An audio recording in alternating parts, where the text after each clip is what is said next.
Shout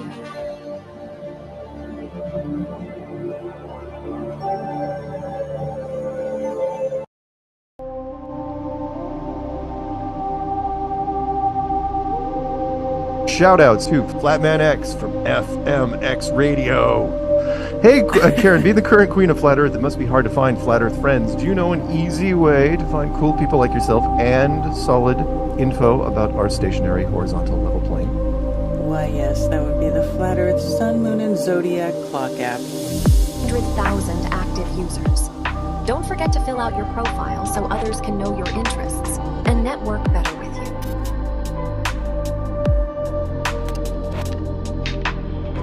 Share the app everywhere with your custom referral code. Easily organize meetups by messaging all the blue dots within your selected radius.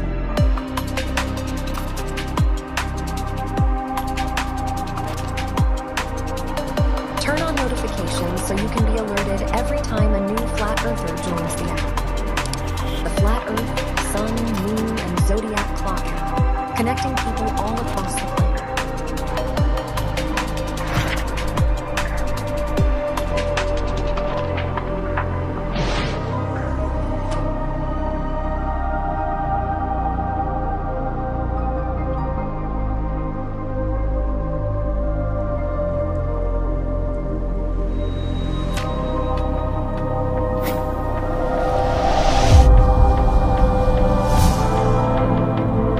Shout out to Flatman X Radio.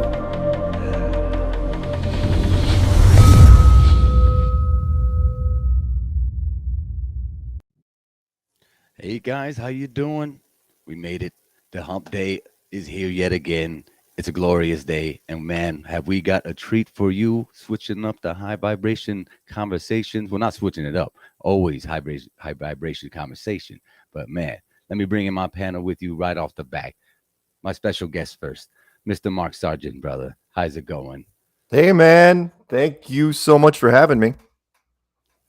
Oh, absolutely, absolutely. It's been a long time since we talked about before the show. A lot of you might not know my first attempt at podcasting was about a year and a half ago, mimicking his very popular Strange World, calling it Strange Realm for only about 5 episodes, interviewing some of my most favorite people, including yourself, Miss Karen, Jaron, Brian, and Dave Weiss, of course, Dave. But let me go ahead and bring in the rest of my crew. Austin from the Melodome, and of course, Troubling Tribune from the self-proclaimed channel, the absolute best at True Earth debating. What's up, gentlemen? How you doing? What's up, guys? Another fantastic hump day. Great. So we got a lot of things to kind of cover. We can go a lot of different directions with this. But Mark, go ahead. Would you please start us off for it? Because you're the one that kind of put this in my head so many years ago about this terrarium that we find ourselves in, terrarium, excuse me, being just more than that, but some type of highly sophisticated simulation is the best catch-all term word for the moment. It seems to trigger some people sometimes, but I think we're going to work around that today. Oh, I'm sorry. So you want me to break that down a bit for you? Sure, if you don't mind. Sure. No, I'd be happy to. If you've heard me do interviews, I've not been shy about saying that one of the big reasons I use the term flat Earth or enclosed world is the lowest common denominator in terms of trying to understand this place. Meaning, I'd love to jump into, and I wish I did over the years, jump more into simulation and matrix and virtual worlds and every other description for it. But most people don't get it still. I mean, remember, the Matrix is now 24 years old, which is stunning how fast time flies. And yet most people really don't understand it. It's like, oh, wow, it was a great action film. It's like, yeah, but do you really know what it was about? There was a lot of deeper meaning there in that movie, and we had other movies like The 13th Floor, and then the previous versions of that, and people didn't really get it. So for me, I kind of compare it to the video game world. which is the video game world. Most people don't understand that 99% of all games that you play, whether it be Fortnite or Warcraft or Minecraft or whatever it is, they're totally flat. They're built in fact, they're built in a giant box, and there is no dome, even though the sky looks like a dome. In fact, the software that's used, or the design software that's used, is called a skybox system. I mean, yes, of course, there's peaks and valleys and all the little, bumpy bits in the middle, but the edges line up and they're squared off. Everything's in right angles, because computers love right angles. They don't like circles at all. They can't draw them. They can only draw an illusion of a circle in a sphere. So that's really what I like delving into, which is if it is. There's a couple things, and please feel free to interrupt me at any point, because I like to go on rambles. If it is flat and it's enclosed, it's probably digital. Let's start there, which is because there are things in this world which just scream simulation. And I'm sorry for the people that just don't like simulation theory. It's like, look, come on. What do you think our entertainment industry has been striving to do for decades? Ever since we even came up with the concept of it. That's what we've been screaming to do. And everybody wants it. Everyone wants the holodeck. Everybody wants the virtual reality. Everyone wants the Matrix. You don't have to like it, but that's what we'd love to do. There's been all sorts of books and science fiction movies that have talked about in fact, as much as I don't like to quote Scott Adams now, the creator of Dilbert and Dogbert, because he got himself in a little trouble recently after he got the shot, and then he regretted having the shot, and then he figured, I don't care, so I'm just going to talk about whatever. But he wrote a foreword to a book years ago, which I loved, and he said, the last invention we'll ever make as a civilization is the holodeck, because that's all he had really to go off of was Star Trek Next Gen back in the day. And what he meant by that was, he says, once the holodeck, in fact, he laughed in other things, where it's like, it just stunned him to no end that the holodeck on Star Trek Next Gen was always vacant. It was always open. There wasn't this big waiting line in there. It's like, are you kidding? You're in deep space, supposedly, right? There's going to be lines out the freaking door for that. That thing is going to be booked like a reservation at a hot restaurant. And he goes, once that is invented, no one will want to do anything else. In fact, the concept of deep space just goes out the window. It's like, why? You can simulate anything. So why would you ever want to do anything on your own? And so basically what he was saying was that people would just make enough money to plug into that. And that's all they would do. And that would just collapse civilization as we know it. All forward progress for our civilization would just stop. No one, I mean, of course, there'd be some ambitious people out there, but the masses, no. The masses are lazy, always have been, always will be. And so the simulation would. So, sorry, let me back up a little bit. That being said, why should anybody be surprised that because we are trying to make simulations at such an accelerated rate, why would it surprise anybody that we might already be in one? Right? I mean, and we can talk about base reality and that concept later down the road. But that's my opening statement. There you go. Go ahead, Troubling. Your thoughts, brother. Oh, you're muted. Every time, right? Once per show. Hate to see it. Oh, it's a rookie mistake. Oh, yeah. I make them all the time, too. You should watch my show, too. I biff the intro at least once a week. So that's always like I did today. No, dude, I once went 7 minutes on mute where I was by myself until somebody messaged me. It's like, is there a show happening? It's like, oh, damn it. I guess not for another 7 minutes. First off, I want to thank you, Mark, for taking the time. This is actually my first opportunity to be able to have a conversation with you. So cool. Big shout out, legend in the community. I know that you've been a huge influence to just about everybody in this community. Thanks, son. Huge shout out, massive props, big shoes to fill for the next generation coming up, which I mean, I don't even know what we would call it, right? Do we have generation names for the YouTubers yet? But not yet. In our community, I still like just calling us Flat Earth 2.0, really, just to make sure no one confuses us with the original Flat Earth Society, which to this day is never fully integrated with us, and I never really understood why, but whatever. Yeah, almost seems weird, but I won't go too far into that side of things. Right. Sticking to the topic at hand, right? The simulation theory. I mean, first off, I start by saying I think it's totally possible. I don't know how we would be able to differentiate between a simulation and a sort of base reality when we do go that way. Right. But I definitely get what you mean, and the video games all having flat maps, like that was one of the big things to me that tell me that it's possible for the Earth to be flat, right? We literally have all these models, if you will, of how it can work. And yeah, the way that the sky works, it's all digital processing. So when it comes to how we're dealing with actual reality, how would we be able to determine um, any kind of realness, right? From ones and zeros, a computer program that we happen to be residing in, right?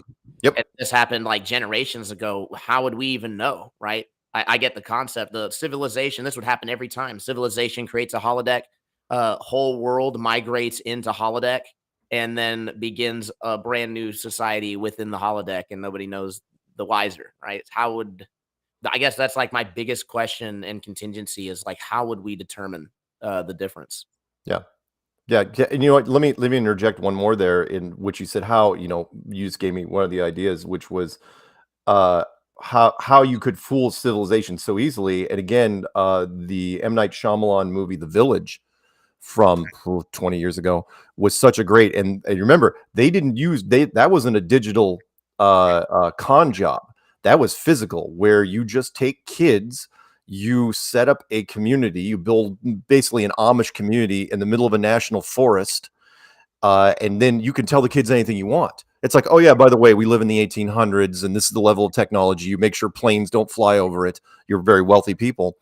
And what I thought, again, which I built into the clues, was fascinating, was when those adults that move the kids there pass away, when they die, no one's lying anymore.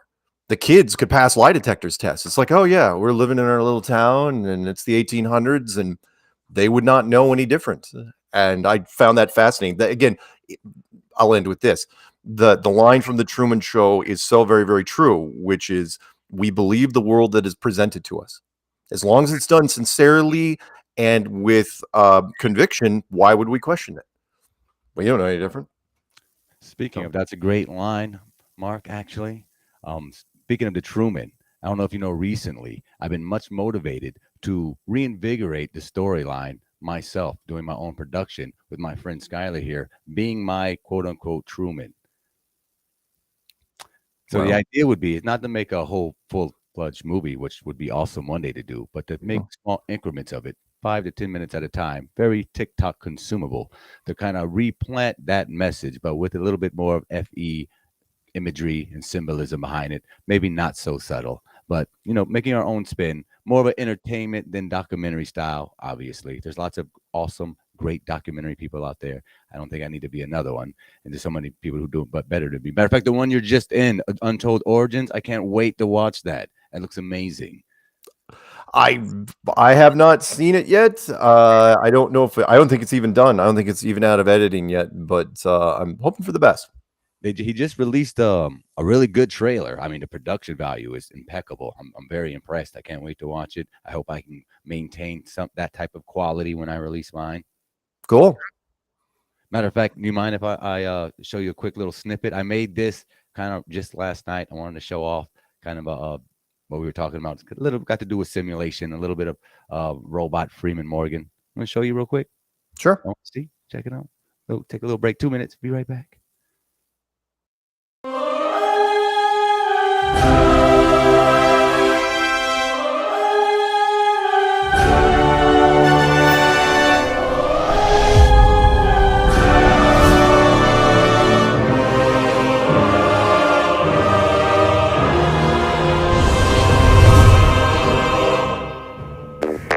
I am not Morgan Freeman. What you see is not real. Well, at least in contemporary terms, it is not. What if I were to tell you that I'm not even a human being? Would you believe me?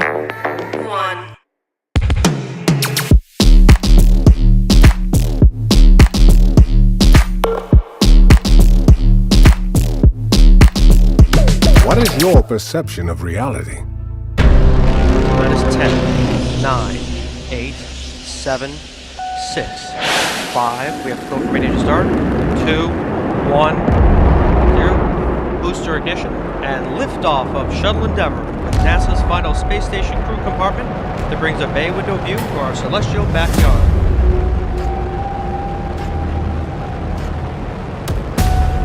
Houston, Endeavour, roll program. Roger, roll, Endeavour.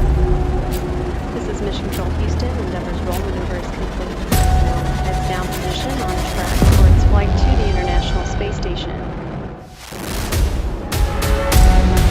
32 seconds into the flight. 3 liquid fuel main engines soon will throttle back to 72% of rated performance down in the bucket, reducing the stress on the shuttle as it goes transonic.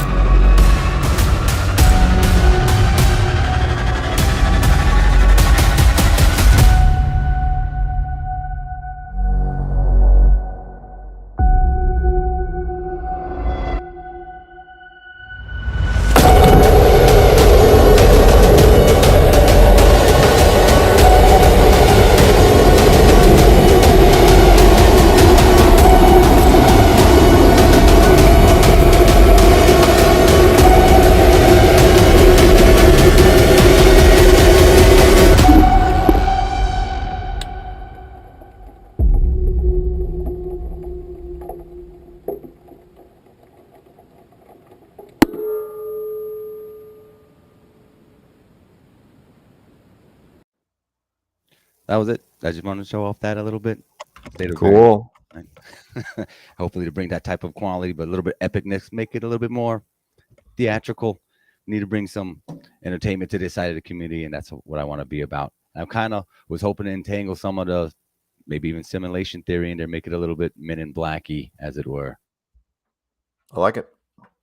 My man Alex Michael, by the way, says you ruined his life back in 2016. Just a reminder that it's still affecting others, even now, years later, the ripple effect. I have heard that a few times. I am both happy and sad that I've ruined a number of people's lives. As long as I don't get hate mail, totally fine with that. So thank you, Alex. Shout out, Conspiracy Music Guru. Usually on the third hour, you don't have to stay for it, but we go over to Rock Fan and I do a little conscious music. So a lot of the people come over and are on the way home from work or on their lunch break on the West Coast, and we got to jam out for a while. And we do a lot of his music over there naturally. Cool. Yeah. So to continue the conversation. Austin, matter of fact, you didn't get a chance to say anything. Did you want to put your input on your Yeah. First of all, it's an honor to be talking with you, Mark. I met you at Flattoberfest. You're an absolute legend. Thanks, man.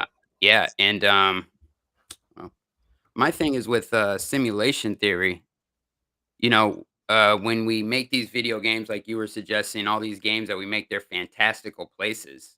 So if this place is a simulation, then maybe the world that is outside of this simulation is not a better place than this simulation that we're in right now. Kind of like the idea of the Matrix, when he wakes up and he sees this destroyed city, no sun, and all that kind of stuff. So what are your thoughts on that? If this is a simulation, what is the real realm like? Well, again, you could go one of three ways in that. One is that it's a better world, and okay. So what's outside of this place? One of three choices. One, it's a utopia, and this place is just to give you some perspective, kind of like slumming it until you go back. You can't appreciate what you had without understanding what you've lost. I'm a big fan of the term dualism, which is you can't appreciate something without knowing its opposite. Hot without cold, light without shadow, pain without pleasure, which is why people like trust fund kids. They're always just disasters because they don't know any of the hero's journey. It's just all instant gratification. Yeah, no struggle. Right. So, I mean, that's the one I tend to go with, because this place seems to be a lot like school, meaning I believe in what's out of this place. We would call it utopia, nirvana, Shambhala, heaven, whatever you want.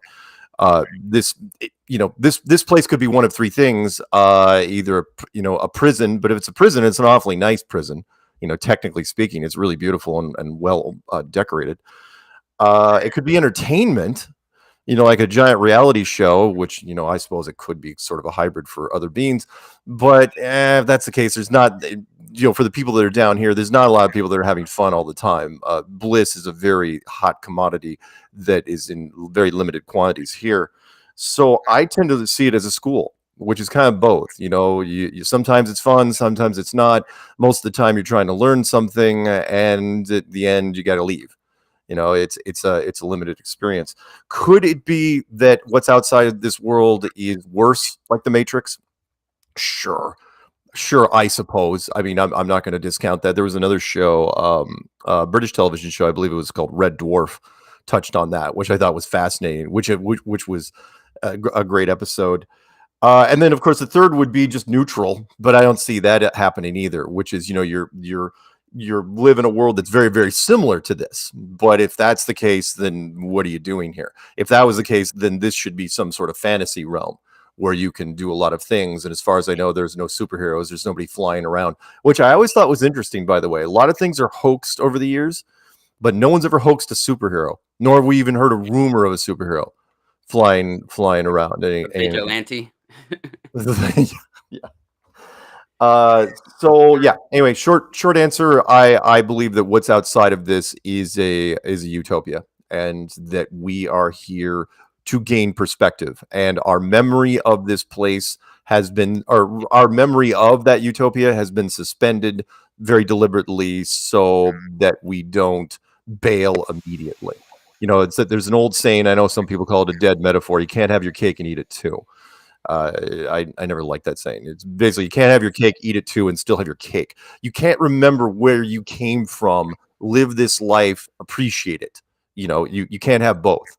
So you forget. There might be some glimmers and flashes, which is why people, talk about reincarnation in previous lives, but you can't remember fully. And if you could, well, that'd be a problem, because if that was the case, people would bail and instantly when something went wrong. It's like, this sucks. Where's the nearest bridge? And they start jumping. See, I have to disagree with you there, actually. Do you? Right. And here's why. Yes. Such hypothetically, let's say I reach such an enlightened state to where I can remember where I came from. Well, then that means I also remember why I came here. So then the idea kind of negates itself to think that I would jump out at a first sign of hostility when I remembered the things in the first place. So then I would naturally know how to solve those problems. Now, vibrating at such a high state of being, and if you can remember where you came from, I assume you remember why you're here, or at the very least have a much better clue of why you're here. And for you're probably a more enlightened being, but coming from the video game industry, I can tell you that the cheat codes are far too tempting when you give it to somebody. I know no one who's gotten the cheat codes who never used them. Well, that's because the ones who actually mastered them wouldn't share them with you. How do you know they're not? Not just you, not disrespectfully, they wouldn't share them with me either, simply because we probably couldn't conceive them. What I'm suggesting is, and we could all obtain such a state, and it might be necessary for us to kind of combine all these great ideologies of our realm, and even going forward by looking within. My idea, kind of opposite of Austin's, is that for us to go forward, we got to go inside. So if we want to entertain the next level of flat earth, we probably have to entertain the next level of ourselves, and then what we're willing to accept as a potential reality, and what we're kind of subscribing as crazy or lunacy. But in that thin line could be the next clue to really experiencing what's beyond the poles, whether it be there physically or subconsciously. All right. I will also add, Chris, well, I'm not sure who should address this to, but essentially, I mean, have you ever been in a situation where you really wanted to do something, and then you start to do it, and you get like halfway into it, and you're like, man, this is awful. This is nowhere near what I expected it to be. I really wish that I wouldn't have done this. Is there like a exit strategy? Like, how the heck, right, what am I going to do? Right. Imagine being, a spiritual entity, and you're talking about, hey, man, this world down here is really messed up. We need some people. We need some souls to go down there and fix it. And it's like, man, I mean, I'll go, but I mean, it looks like it's pretty tough. I was like, don't worry. To ensure that you stay there, we'll just wipe your memory. Yeah. Like one of the only ways to ensure that people actually stay there, because the cheat codes are Oh, tempting all- again, I'll keep this really short, which is if heaven or nirvana or let's just call it utopia. If utopia was a door right over there and you had access to it and it was unlocked, it is far too tempting. Way too tempting. Everybody gets in a bad mood. Everybody has down moments. I know this panel is more enlightened than most, but the masses couldn't do it. Could not do it. I mean, they can't even stop from opening a bag of chips for 2 seconds that's sitting in the cupboard. Well, So let's say that you were the hypothetical creator of this realm and all of its little beings, mortal beings walking around. Sure. I would imagine you would design safety protocols to not allow those lower consciousness-minded people who can't handle day-to-day confrontation and get very frustrated and start raging with emotion. Right there, you would set in some type of locking mechanism where they would never even be access to the door because they're not vibrating high enough to even witness the door that they have to walk through. So I'm suggesting that we're all on this journey together and are all with all the little key pieces of puzzles. And if enough of us come together with our pieces of puzzle, we might be able to find said hypothetical door. Hey, I think the door is astral projection, just throwing it out there. No, I'm not doing that though. No, I like your thought though, which is that the door is only available to a select few. I totally dig that. I'm on board with that. Sure.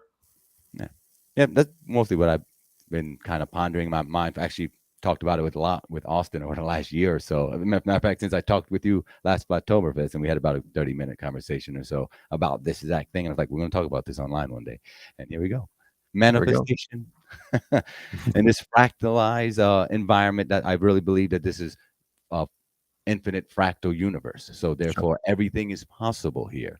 And those that we deem crazy, even now as flat earthers, that we don't necessarily understand others that even have even more extreme ideologies, that they are experiencing a certain reality in their given frequency that we're not privy to. And then we, since we don't vibe with them, well, they're stupid. Oh, they're idiots. How can they not see things my way? And it's a whole nother level of egotism, I think, that if we kind of push through and not get stuck in a whole new flat earth box where we're like, nope, everything, if it don't fit in this flat earth box, then we can't go over there because, that's Satan or that's wrong or they're trying to trick us. We kind of got to steal back our own creative function because NASA has done a great job along with Disney capturing the imagination. That was their motto for the longest. And I think we need to take it back. I like it. All right. Also, Mark Sargent likes it, everybody. So show's over. Goodbye. Good night, everybody.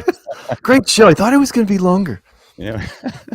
What are you thinking, Austin? How you feeling, brother? What are you thinking about all this? No, I'm seeing what Pamela put right here in the chat. Pamela says many folks feel they were tricked. Oh, and it just went away. What, tricked into coming here? Yeah, tricked into coming here, but she doesn't believe that. She says she believes in the highest version of ourselves, that we consented to entering this simulation. Okay, all right. You know what? Can I address that directly? So I came up with something a while ago, a few years ago, and I call it the genie theory, which is, let's say you are in a utopia. This goes to the people that say, "Oh no, I didn't mean to come here." It's like, no, you did. You absolutely volunteered, and let me explain how that would work. So you're in utopia. And you're doing everything you ever wanted to do, right? You've got a genie sitting right over there. You can ask him unlimited wishes, right? And of course, you're going to go for the petty stuff. The world, you dated everyone that you ever wanted to date. You became a rock star. You became a baseball player. You became the greatest surfer in the world. Whatever you wanted to do, and this goes on for a while. Right? This takes some time. And of course, you wish for immortality and perfect health and all this other stuff. You don't have to worry about doctors and crap like that. And this goes on for decades and then hundreds of years. And if you're lucky and you have a really deep imagination, this can go on for probably thousands of years, which, by the way, one of my favorite quotes of all time, that just doesn't matter if you like his science or not, was an Albert Einstein quote where he said, imagination is more important than knowledge. I did not get that for a number of years. I get it now. So when your imagination runs out in this world, in this utopia, and you don't know what to do, eventually you go out to the genie and you say to the genie, "Hey, so I'm almost tapped out here. What the hell am I going to do?" And the genie's like, well, I got something for you. You might, well, let's face it, you're going to hate it. It sucks. Limited lifespan. It's this little world. Limited lifespan. One way in, all sorts of different ways out. And in fact, it's 90% conflict. 99% conflict. It's going to be mostly miserable and suffering. It's like, wow, that sounds terrible. Why would I want to go there? It's like, well, because when you go there and you spend your whatever it is, be 50 years, 70 years, whatever, when you get out, you are going to appreciate this place, this utopia, like it was brand freaking new, right? And it's like, wow, that sounds really, really great. It sounds just what I need. What's the catch? And he looks at you and he goes, well, the catch is I'm going to shut off your memory. Now you remember we had this conversation. Snap, and that's it. You go in. But, of course, he asked for your consent beforehand, and it's not like that. He doesn't trick you. He says, okay, are you sure you want to do this? You're absolutely sure. Okay, you got to sign this right here. Okay, now you're done. And then you go in, and yeah, there's no way out because you don't know there is a way out. That again, it's there's a saying which is, or it's a question, a philosophical question, which is, what is a human being's most default state? Is it laziness or fear? Tough one because it could really go either way. But fear is what keeps you here a lot of the time. People, they suffer through it because the line is, and I'll stop rambling on this. The line is, well, what else am I going to do? What choice do I have? Which, and you can take that on a micro level. There's lots of people that do things because they think, what choice do I have? Hence what's happening for the last 3 years, give or take. Wink, wink. Anyway, there you go. That's my little I got something. Sorry. Stephanie Campbell mentioned the Black Mirror episode. Do you watch any Black Mirror? Oh, I love Black Mirror. So by the way, I just finished the season 6, which just dropped all of 5 episodes. Jeez, I haven't even watched it yet. All right, so then you watched the one called Joan is Awful. Yes. Yeah, that Joan is Awful will make your head teeters. Yeah, that makes your head spin. It teeters the idea of AI simulation. It goes into quantum computing, which is that there's an infinite that we might be exposed to if human beings were exposed to an infinite series of parallel universes, what might happen? Yeah, it just made me think because even now with the writer strike going on, and then soon possibly the actor strike, they could already be adapting AI. And then right now we can do deep fakes. You can get famous rappers to rap anything you want right now. Right. So who's to say in a few years with, I know that show was far-fetched. I'm not trying to spoil it for people who haven't seen it. But I feel like that is kind of a warning. And at the same time, Netflix flexing their muscle. Like, how much can we get away with this episode? Kind of. Right. And then the idea of how many people are signing their life away with the terms and conditions they're blindly accepting without reading. Oh, you mean Streamberry? Yeah. Yeah, Streamberry. Yeah, Streamberry. Wait, in no way are we saying that Netflix is a Goliath that can't be conquered. But yeah, Streamberry. With using the same color scheme as Netflix.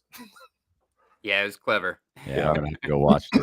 Definitely gonna have to go. Yeah, I mean the writer's strike will put people in a tough position because I guarantee they will use the AI script generators to try to crank out at least the template for generic TV shows and some movies.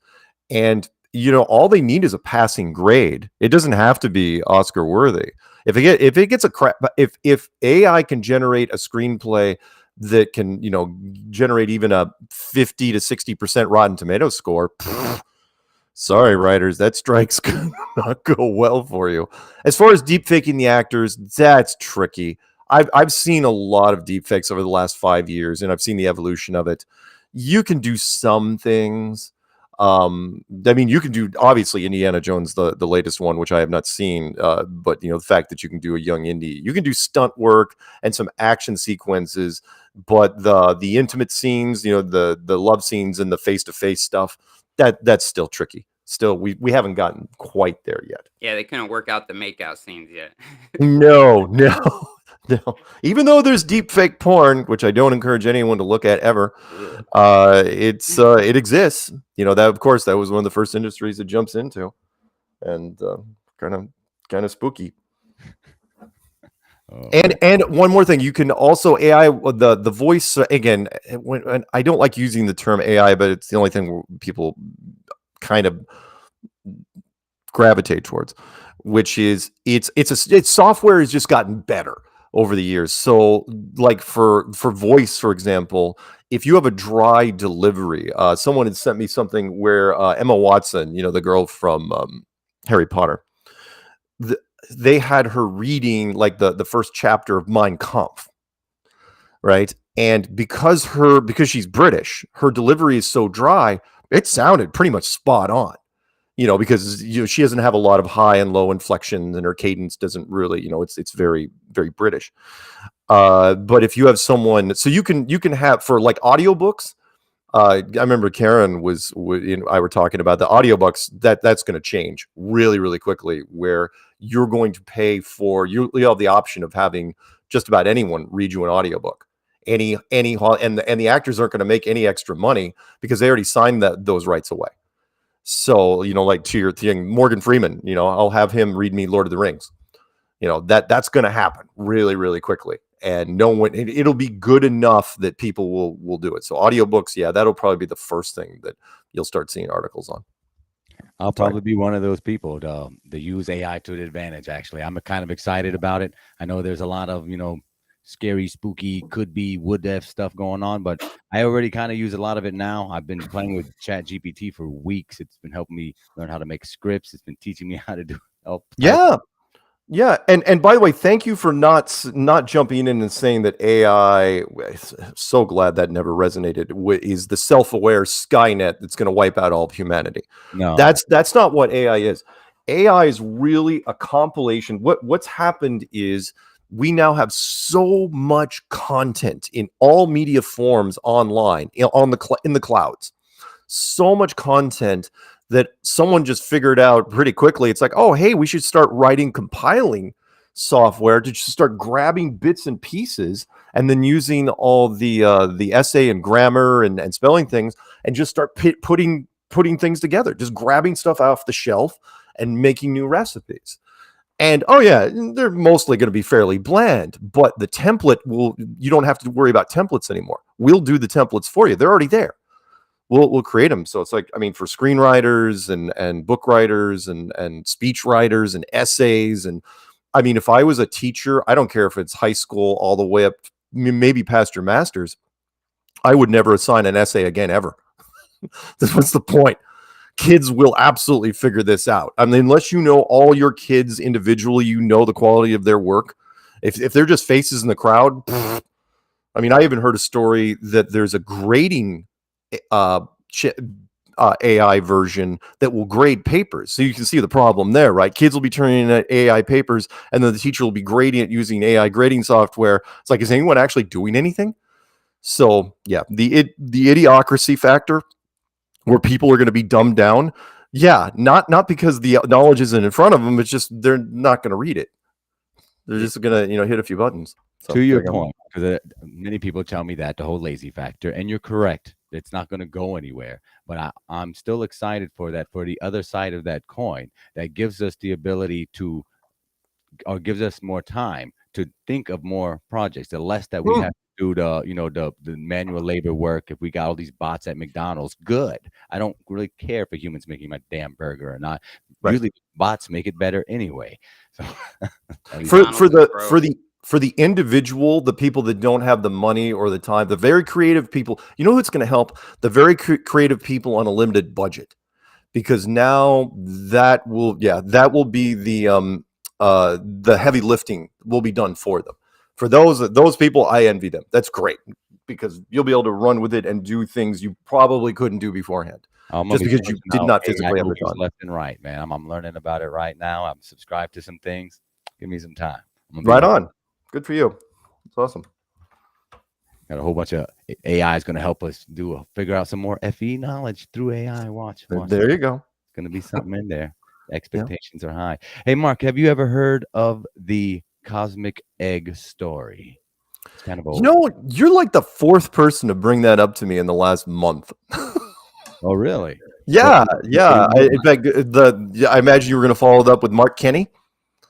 No, but I know Mark Kenny. I know y'all talked about that recently, like a week ago. He came up in a conversation on it anyway. The first time I had heard it was when he was on a British morning talk show with a couple other UK flat Earth people, and he was kind of talking about it, and that was the first I had ever heard about it. I hadn't really delved into it much, and I mean, it resonates a little bit out there, but it's still tougher to understand than just basic FE. So I don't know. I'm not going to shoot it down, but it's not my favorite thing of all time. Why? What is Agreed, it to you? But I wasn't actually referring to Martin Kinney's work. It's actually a story that's older than his own work. It's a story that's been around for a long time.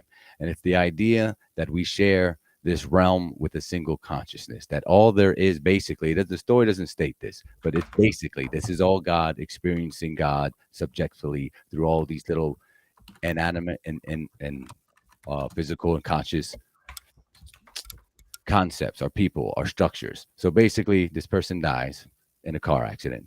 It wakes up in heaven or another realm, whatever, ethereal realm, and it starts to have a conversation again, which this soul that just passed away doesn't remember having a conversation, as it doesn't remember all the other conversations that it has previous with the same consciousness.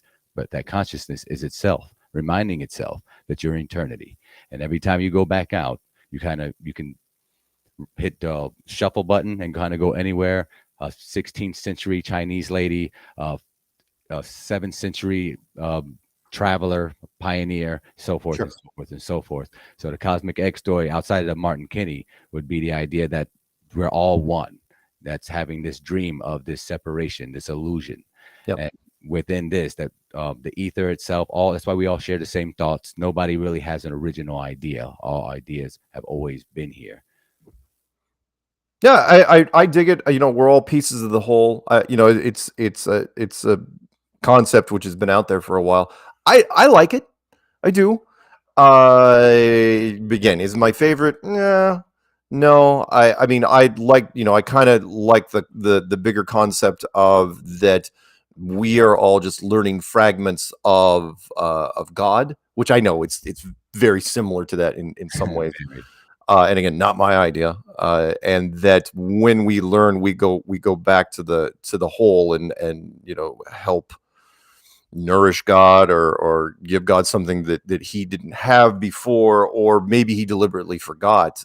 There was a wonderful saying that kind of ties to this, which again, it was an argument that happened, a fictitious argument between Einstein and Stephen Hawking, of all people, where Einstein, and again, one of those things I didn't understand, which he said, God doesn't play dice. And then Stephen Hawking comes down years later after Einstein had passed away and said, oh, he does play dice, and, this big nerd argument that never, ever ends. And I think Einstein was talking cryptically, and everybody else the nerds didn't get it. They were thinking too literally, which is, we're talking about a randomness. It's not that God doesn't play dice.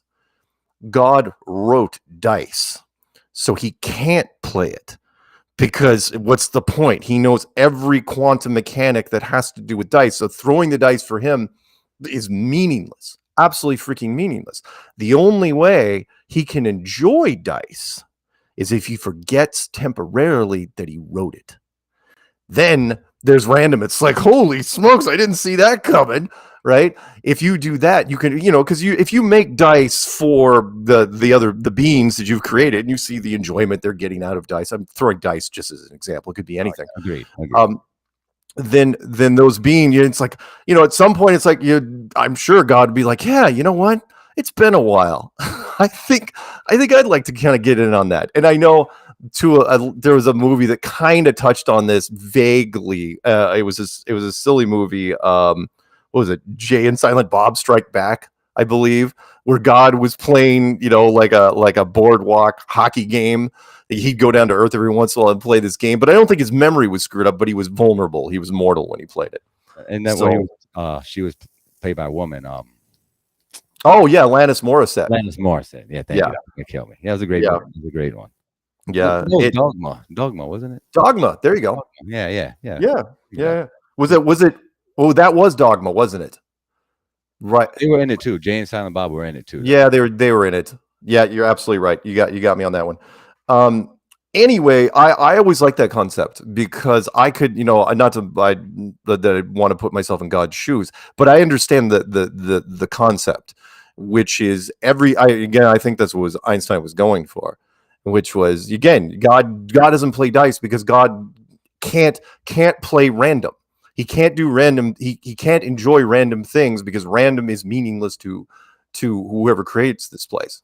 Whoever creates any world to that degree, which is why my friends who were big game developers, the games that they created were absolutely irrelevant to them because they wrote every freaking aspect of the game. The core software, the guys that could write, single programmers. Now of course the games are broken up into all sorts of different developers. But if you wrote a game by yourself, you never played it because you knew all the it's like, oh no, I know exactly what that thing's going to do when I approach it. So anyway, sorry, my little ramble. Did you ever think that, or did they ever tell you that these developers put in little Easter eggs for themselves? Like, I'm going to go get this weapon under this wall over here. Sure.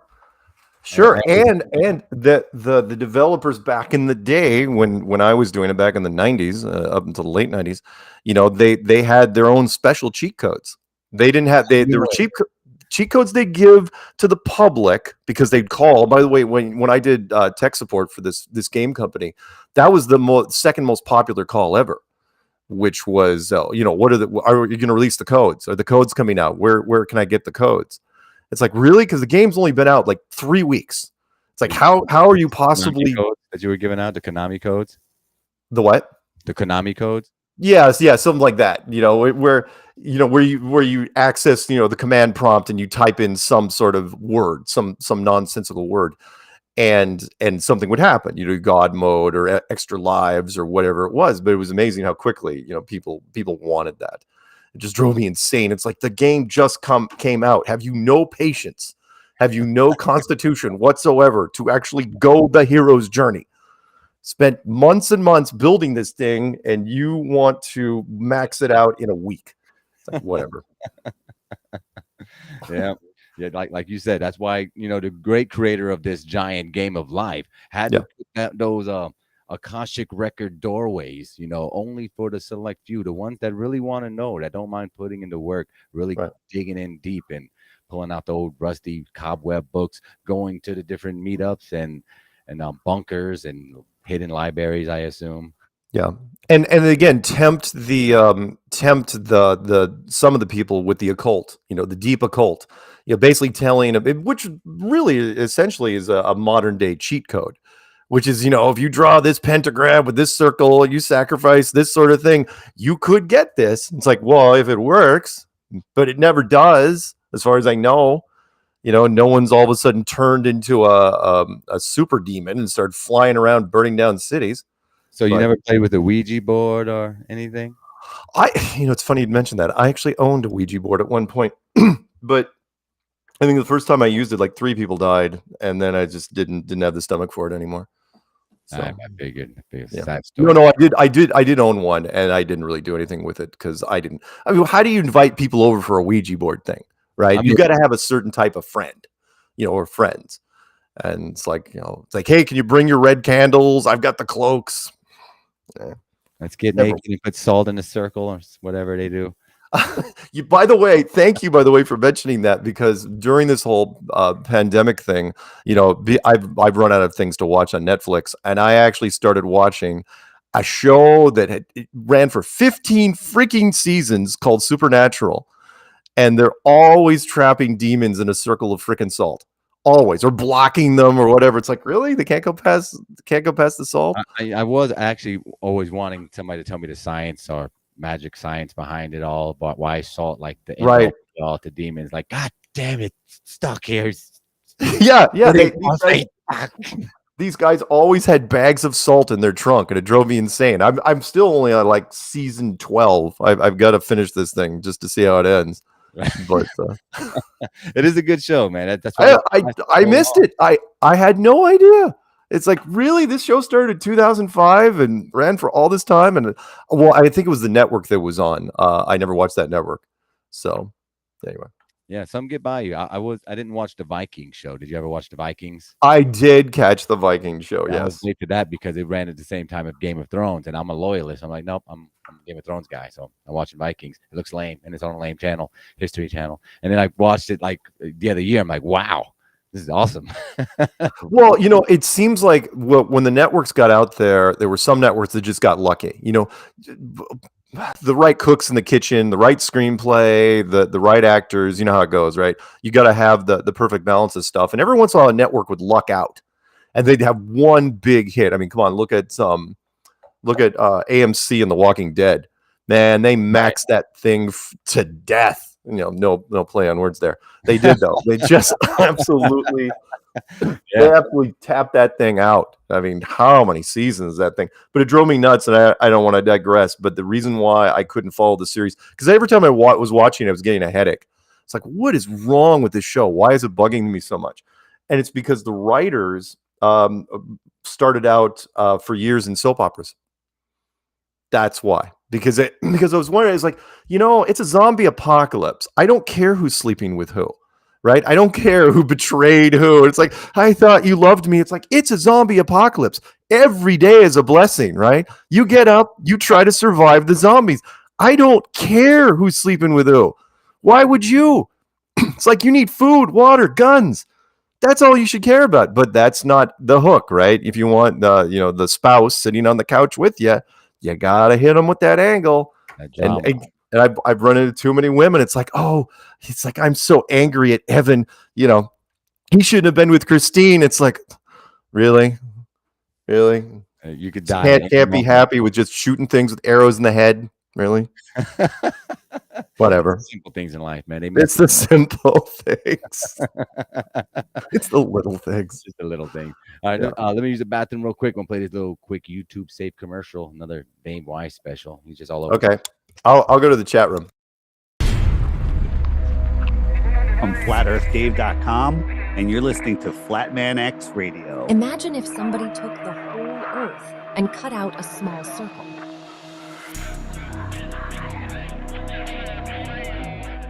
Then they took that circle and wrapped it around a sphere and told you that's where you live.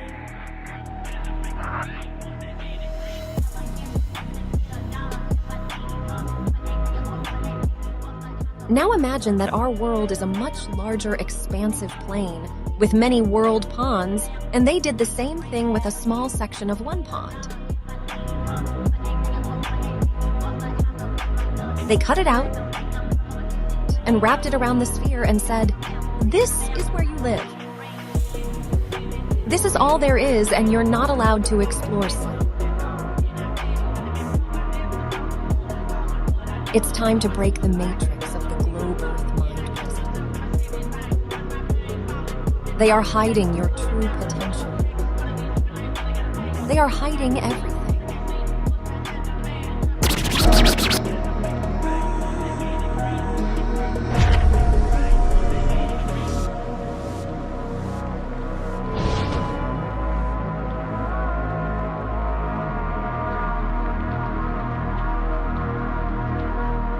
Hey, everybody, this is David Weiss from FlatEarthDave.com, and you're listening to Flatman X Radio.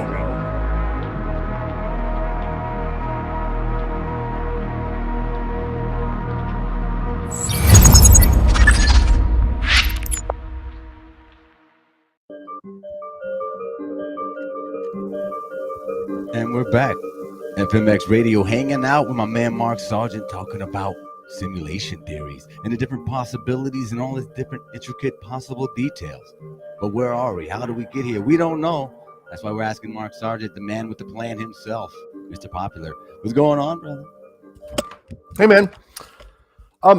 We should probably delve into real quick, unless you had a pre-scripted thing. One of the reasons why I believe in a whole virtual world simulation type thing.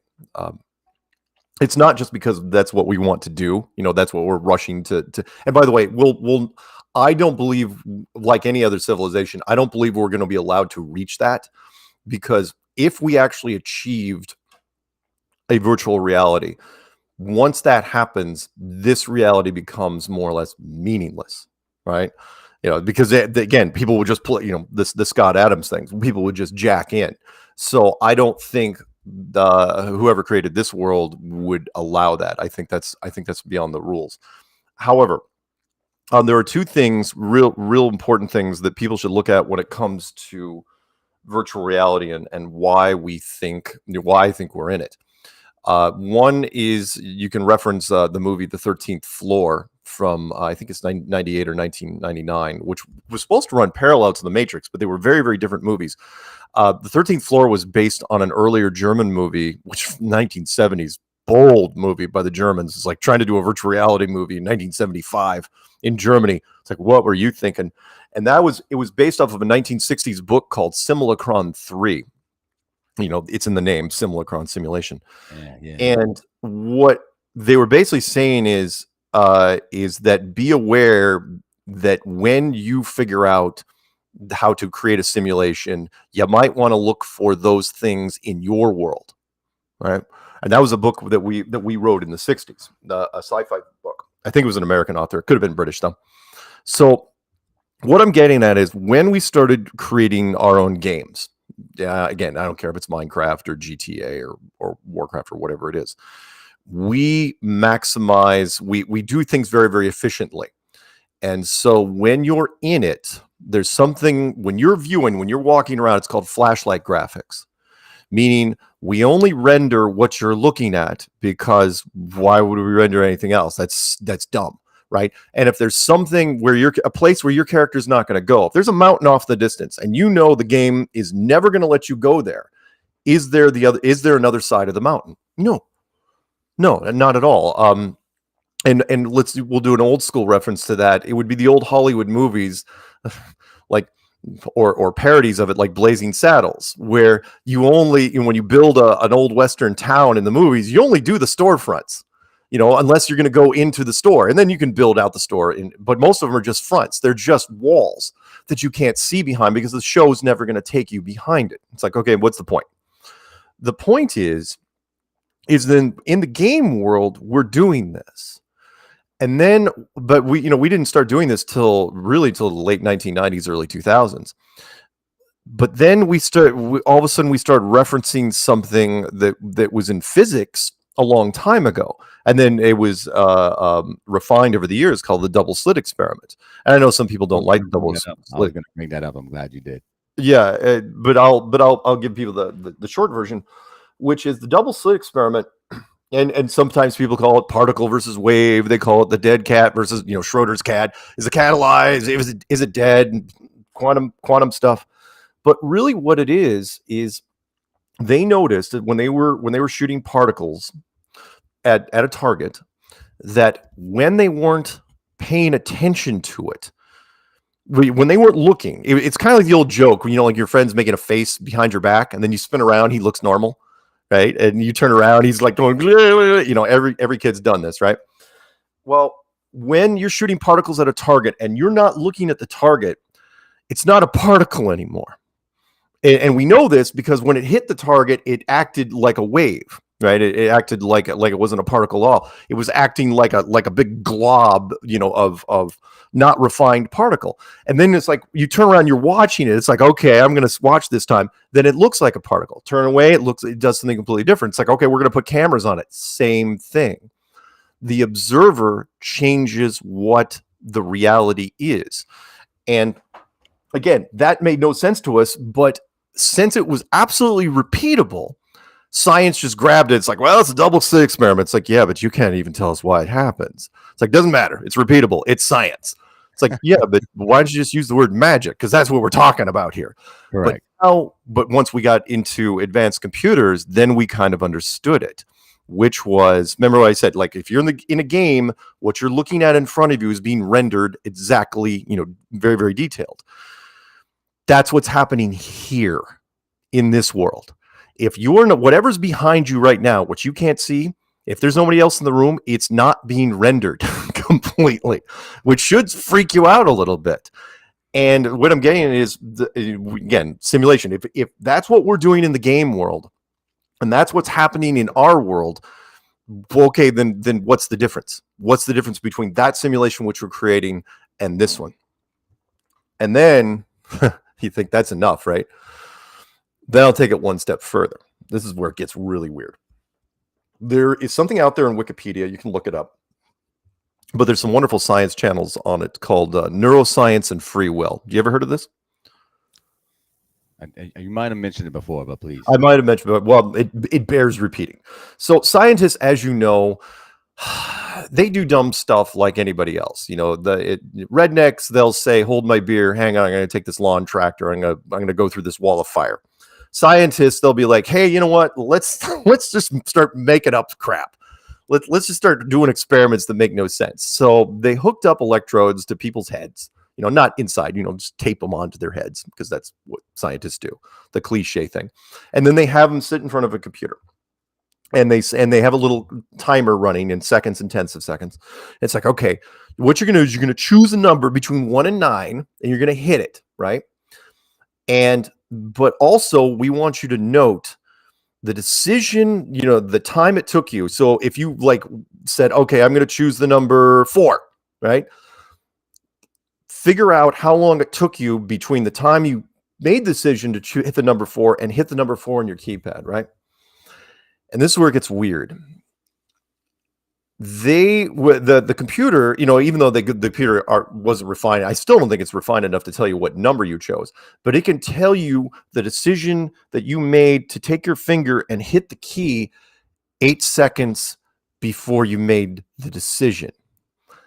And that is that, in fact, it freaked out the scientists so much they basically just abandoned it, even though it's completely repeatable all over the place because they don't know what to make of it. And the answer that they came up with, they don't like. Science doesn't like the term predestination. Predestination meaning that if basically what we found is a lag in the system, right? It's kind of like a time delay, like on a broadcast. Which is okay. So you're actually, the computer's actually telling, you know, it can tell you 8 seconds before you even started moving your hand, even before the conscious thought of you picking a number. But that's not possible, right? Because I only decided to pick that number right now. It's like, oh no, the computer knew this before you're going to do it. And predestination, it's like, okay, how does that relate? It's possible that in the idea of efficiency, meaning, you know, people say, okay, if it's virtual reality, everyone immediately thinks, oh, it's this massive multiplayer, real-time, massive network thing, right? Not necessarily, right? And I'll give you a real-world example of that. So, as you know, there's a lot of lazy kids out there, especially now. Thank God I didn't grow up in that era, who don't even, not only... So, you know, sometimes they'll play video games all day, and sometimes they won't even do that. They'll just watch YouTube videos of people playing video games, right? And there's some big channels out there making all sorts of money, and all they do is play video games and then record that and put it on YouTube, right? When the kids watch it and blow it up on their screen, they're getting almost the same experience. Really. In fact, it's like, I suck at this game, but I like watching this guy. He's really good, and he makes funny comments while he's doing it. And they're getting actually, you know, 99% of the experience they almost had, except they don't even have to hit their keyboard, right? Think about this, though. When they're doing that, think of the resources they're not using. They're not using a massive multiplayer game. They're not using this massive network with all this stuff. They're just watching a little MP4 video, tiny by comparison. So who's to say that this isn't some sort of, what I'm basically saying is a concept, again, I didn't come up with it, is that we're not in a real-time thing. Kind of goes into the memory blocking. We're in a pre-record, right? But because our memory was suspended, we don't know any different. We're just going through the motions, but wouldn't that make sense? So like let's say before you go into this world, you're talking to the genie, right? It's like, okay, so what sort of life is this going to be? Do I have any options here? It's like, oh yeah, sure, you got lots of options, but we got this AI thing that'll fill in most of the blanks for you, right? So you don't have to choose, right? You don't have to tick off the boxes like that you're going to brush your teeth 3 times a day, right? Well, you just click, you know, brush teeth, and then, you know, select all, right? And then haircut every once in a while, and get new clothes and new shoes, and maybe, and then it's like you just pick the more important bits. Okay, do I get married? Who do I date? What happens? But all the highs and the main highs and lows of your life. And then once you set that up, why would it be real time at all? It's all a pre-record. You don't know. You go into it, and so again, you think you're making decisions. And sorry, I don't want to ramble, but let me end this part with this. There was a wonderful line that is almost completely overlooked in The Matrix, the movie, the second one, as a matter of fact, when Neo's in the park talking to the Oracle, just before Agent Smith shows up with a whole bunch of his friends, and starts beating on him. And she was talking about how, you're going to have to make the choice to either save Trinity or not, and blah, blah, blah. And he goes, or no, she didn't say the word choice. She goes, you will have to, decide, right? And he goes, I can't make that choice. She goes, no. She goes, you've already made the choice. You're not here to make the choice. You've already made it.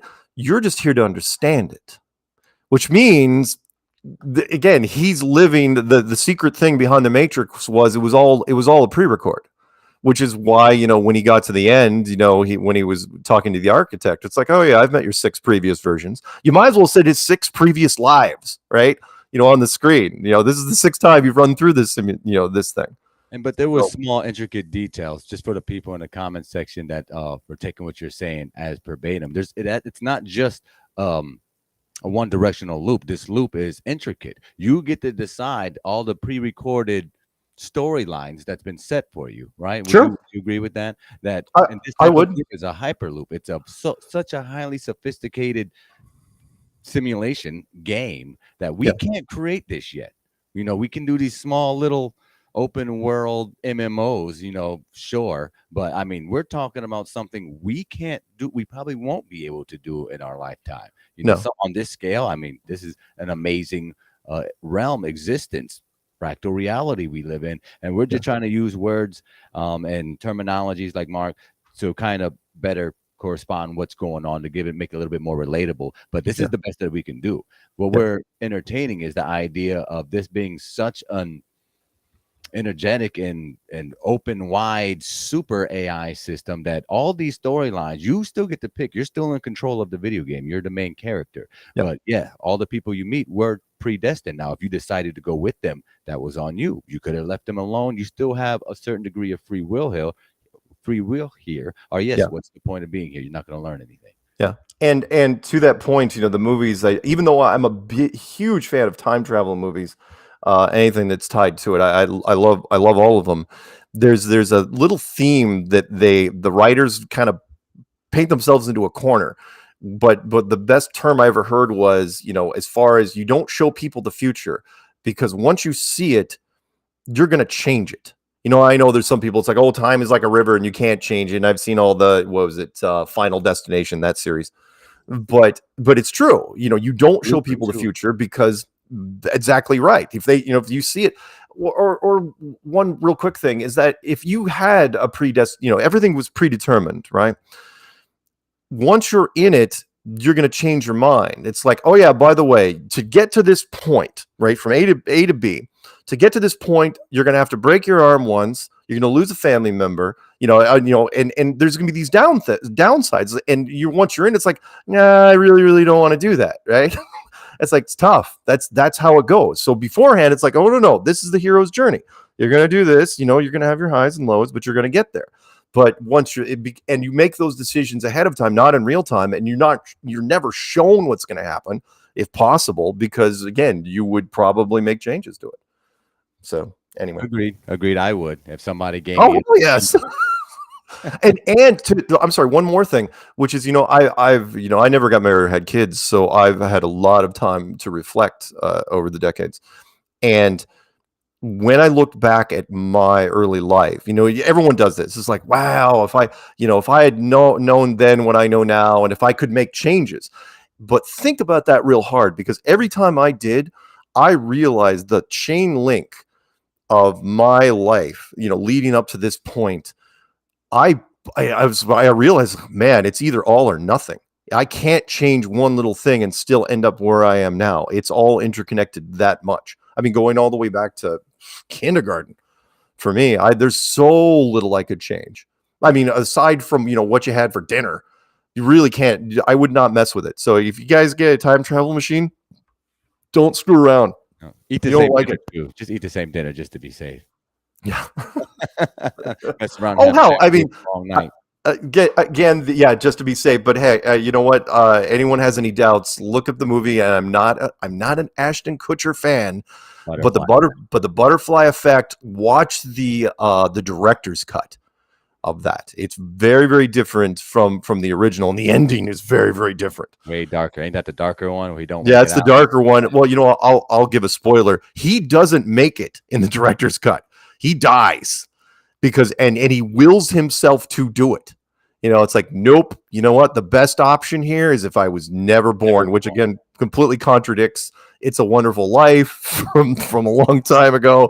Which is like, no, you absolutely want to be born. Otherwise, Bedford Falls completely collapses.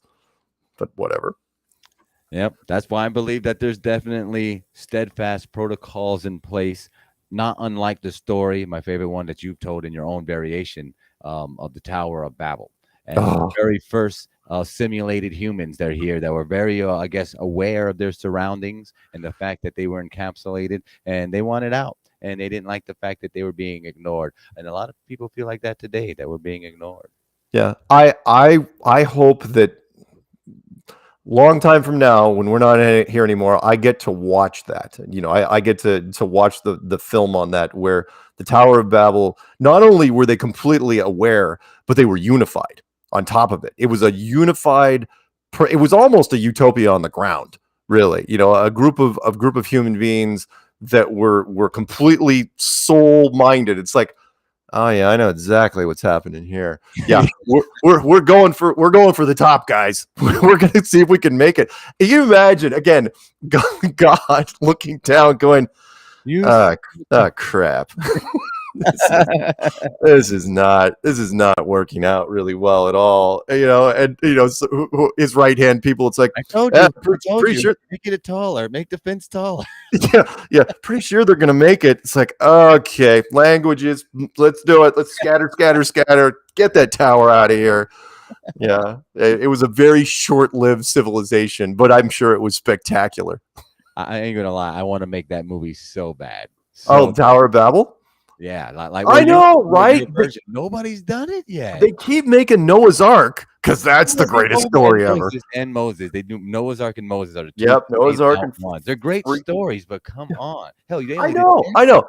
Parting the Red Sea. Yeah, I get it. It's cool. Legs, yeah. Yeah, but I mean, come on. Now they've done what was the last one they did? Gods of Egypt. I mean, they had the Russell. Goodness. Whitewashing, boys. Yeah, I mean, Russell Crowe's Noah's Ark was interesting, but I didn't mind that one though. I didn't mind that one. I thought it was all right. Anyway, if you guys know what we're talking about, it's one of the shortest stories. I think it's the shortest story in literature, which is the Tower of Babel from Genesis, which basically says, and again, it's so overlooked, that the first civilization that God created was very unified and decided they were going to build a bridge to heaven. And that's actually absolutely off limits. So you can't do that. And so God decided to, he didn't wipe them out, but he basically, it's like, okay, we're going to divide you up into a whole bunch of languages and we're going to scatter you to the freaking winds. And yeah, that tower's not going anywhere. So I think he wiped it out, because if there was any remnants of that tower, they'd still be around. You think along with the languages probably went another little memory reset? Would we maybe call this the first reset? Mm-hmm. Oh yeah, sure. Why wouldn't you? Memory. I love the human mind. Write that down. The what? Yeah, you should. The first reset is a great concept. The human mind is very pliable, and what I love about it more than anything, especially when it comes to memory, and we haven't gotten it quite there yet, which is electrochemically, our memories, a memory, if it's strong enough, is almost identical to real time. And what I mean by that is, There was an experiment, you probably heard about it years ago. It was a famous experiment where they took kids and they wanted them to shoot free throws in baskets, right? And so they took 3 groups. And one, it's like, okay, you're going to practice free throws 10 minutes a day, every day. We're going to see what happens, in a couple weeks. Second group, you're not going to do anything. You're just going to go and have lunch, right? And the third group, you're just going to sit here in this gym and you're going to think about shooting free throws for 10 minutes a day. That's all you're going to do. And what was amazing was that the group, of course, the group that shot the free throws, they were the best, because they were actually physically doing it. The control group was absolutely spot on, no different. But the group that just thought about shooting free throws 10 minutes a day, they got considerably better. And what that ties into is that, because again, the experience electrochemically was setting in, even though it was a pure one. But a strong memory can also, you can take the negative side of it. So when people, you always heard those running jokes about Vietnam vets hearing helicopters, and stuff like that, and seeing things like, no, turns out they actually were hearing helicopters. The memory was so strong that when they had a flashback, electrochemically, steal a line from Morpheus, it's no different. If memory is just electrochemicals, then, and real time is just electrochemicals, can it be manipulated and can it be simulated? Yeah, you bet it can. And repressed. Look at the movie, not to get to too much pop culture references, but Dark City. With Rufus Sewell and no, is that right? No, maybe it is, but it doesn't matter. Kiefer Sutherland was in it, where every night they reset the population's memory. Every freaking night. And one night you may be poor, next night you might be rich. You change professions, and they would just be constantly playing with the human mind, because it was an alien species, trying to figure out what ticked. And during that process, they almost perfected it was all chemicals. It was all electrochemical. And they didn't really get into it too much. They didn't want to bore the public with how they pulled it off. But that's really, in essence, what we're talking about here. We haven't gotten there yet. I don't know. There's probably some government programs that are working on it. But yeah. I've actually heard recently that there's certain, I don't know what the technical term, but hidden legislation that actually suppresses certain technologies from coming out. And since we all have access to the same ether, there's no way of stopping from people habitually across the plane randomly figuring out how to pull water out of the air, usually around every 10 years. That seems to come back around in my lifetime. That's been happening. And water, cars running off of water. I've ridden in a couple, 2 of them actually. One of them was the buggy from Stanley Myers here in Florida that passed away in the 90s. Had a complete bug that ran off of water, and as well as wireless energy and the various ways of doing it. There's more than one of pulling energy right out of the air and the ground itself. But there's this hidden legislation. They either come with a big bag of money, because most people, poverty stricken, and that's what they're doing it for anyway, is capital gains. So they usually take the money, they take the patent, it goes in the locked door, boom, boom, boom, bada bing. And then if you don't want to pay for it, well, then every time across the board, you have a mysterious heart attack or you shoot yourself in the back of the head. Yeah, when it comes, and I don't want to play devil's advocate here necessarily, but I get that, which is when a civil, kind of like why the flat Earth was suppressed, in Antarctica and everything, and why NASA, had to be faked and all that stuff. And that is, once a civilization reaches a certain level, not like the Tower of Babel people, if you go the full 5,000 years, which we have pretty much unbroken, you can't introduce something that has the potential of radically disrupting everything. A great example, of course, would be a water engine, or my favorite would be the unified field engine, which is UFO, right? Basically, UFO. Yeah, UFO tech, which is, and I get that, because if people don't quite get it, it's like if you all of a sudden allowed people to create a unified field engine, which would basically turn cars into UFOs. it would, I mean, everything would just be, I mean, economies would completely collapse because you would only need one vehicle for everything. Right now, you know, we have cars, we have trucks, we have planes, we have submarines, we have all sorts of stuff, trains. And the UFO replaces all that. You don't need runways, you don't need train tracks, you don't need automobile factories necessarily because, you know, the car, you know, pieces wouldn't wear out. You know, you don't have a million car parts anymore. And putting that into civilization later, which I think earlier civilizations got to do it, you know, but ours definitely not. Ours was slowed way down. So, you know, when the powers that be see it, that's like, you not gonna happen. Every once in a while, there's an anomaly. Someone's like, oh wow, I figured out a way to create a new heavy element. You know what this could power? A unified field engine. You know, he types that in somewhere, and then some computer red light goes off, and it's like, yeah, get some people over there. We need to, and again, you could do it the nice way, I suppose. You could offer them. I think most of the time, for karma's sake, they offer the carrot and the stick simultaneously. It's like, look, we'll make you as rich as you want. Give us all the plans, all the research. We're going to, you know, we'll put you on a desert island somewhere. You don't ever talk about this. We'll be monitoring you. If you talk about it, it won't go well. You'll disappear. Yeah, you'll disappear. But other guys, they kind of leave alone. Like the guy that built Coral Castle. We're going there. Me and my homies, Austin, and Troublin, who were just here, we're planning on a trip. I'm going there, actually. Yeah, that was it got away with it because it was some years ago, you know, way before the media became this Goliath that is now. You know, the Coral Castle, you know, was built, and I'm sure the early agents were like looking at it going, "Oh, he's not really hurting anybody, so let's just let him." He's not making money. Yeah, he's doing it for his wife, supposedly. Yeah, I mean, it was a cool little thing he did, but you could not do that now. You couldn't go. I mean, even as late as early as or as late as like the 80s, you couldn't do that and have a news team anywhere near you. Because there'd be, you know, especially nowadays, like TMZ would at least be with ladders. They'd be like taking pictures of what the hell's going on. Oh yeah, no doubt. So the question is, the drones? You just drone right over it. There you go. What's going on? Did he die and take his secret with him, or did he die and like Nikola Tesla? You know, when Nikola Tesla died, you know, I absolutely believe the stories that agents just went in and cleared out his whole office.